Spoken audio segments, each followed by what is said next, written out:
يقول يا شيخ واحد من زملائي عنده خبرة في الإنترنت، يقول فدخل يوم من الأيام على موقع، هذا الموقع متخصص في الصور السيئة يعني الخليعة، تشترك لمدة 5 سنوات ب500 ريال أو دولار ما أدري، ويرسلون إليك في كل أسبوع ملفا إلى إيميلك في مجموعة من الصور. جاء هذا واشترك، وصار كلما جاءت الصور يحملها في الجوال معه، وإذا جلس مع أصحابه بدأ يريهم إياها، شوفوا يا شباب يا أخي من وين وكيف نريد مثلك. قال لا هذا 500. قالوا طيب أخبرنا أين الموقع ونشترك، 500 سهلة.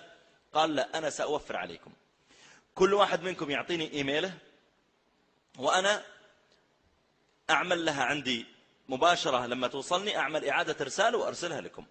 قالوا ممتاز. وبدأ كل واحد يعطي إيميله وإيميل أخيه وإيميل صديقه، جمع مجموعة من الإيميلات وجاء وبرمجها عنده في الكمبيوتر، وصار الإيميل من هناك يصل ويرسل مباشرة أوتوماتيك إلى 50 ولا 60 ولا 100 إيميل.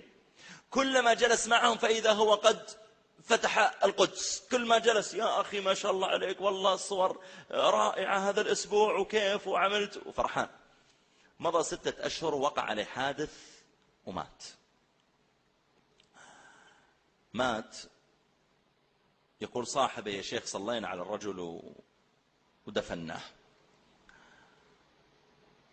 ثم أقبلت وفتحت الإيميل عندي فإذا فيه رسالة منه جديدة.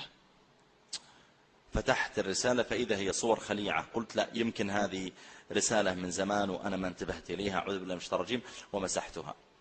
يقول جئت الأسبوع القادم فتحت الرسالة فإذا فيه رسالة، وإذا هي رسالة جديدة منه وهو في قبره مات. فتحتها فإذا هي صور خليعة ملف، فأدركت أن الرجل قد وضعها أوتوماتيك. فأرسلت إلى الموقع قلت يا جماعة الاشتراك الذي الموقع الإيميل الفلاني أوقفوه، الرجل مات. فردوا عليه قالوا أعطنا الباسورد، الكلمة السرية اللي هو اشترك بها. قلت ما أعرف. قالوا إذن بقي له 4 سنوات ونصف.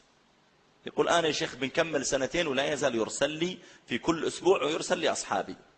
يقول الله سبحانه وتعالى إنا نحن نحيي الموتى ونكتب ما قدموا وآثارهم، اللي تركوها في الحياة قبل الموت، وكل شيء أحصيناه في إمام مبين.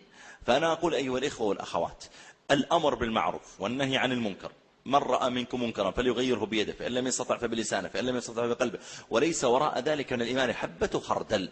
وسبب اللعنة التي تنزل بالأمم تركهم الأمر بالمعروف والنهي عن المنكر. يجب عليك لتضع بصمة في الإسلام، إنسان عنده معصية على الأقل يا أخي لو بلسانك، لو تقول يا أخي اتق الله، يا أخي امسح الصور اللي في جوالك، يا أخي اتق الله. كلنا نقدر نكون علاقات مع بنات، لكن يا أخي حرام ترضى لأختك، ترضى لأعمتك، ترضى لأمك، ترضى. اتق الله في نفسك.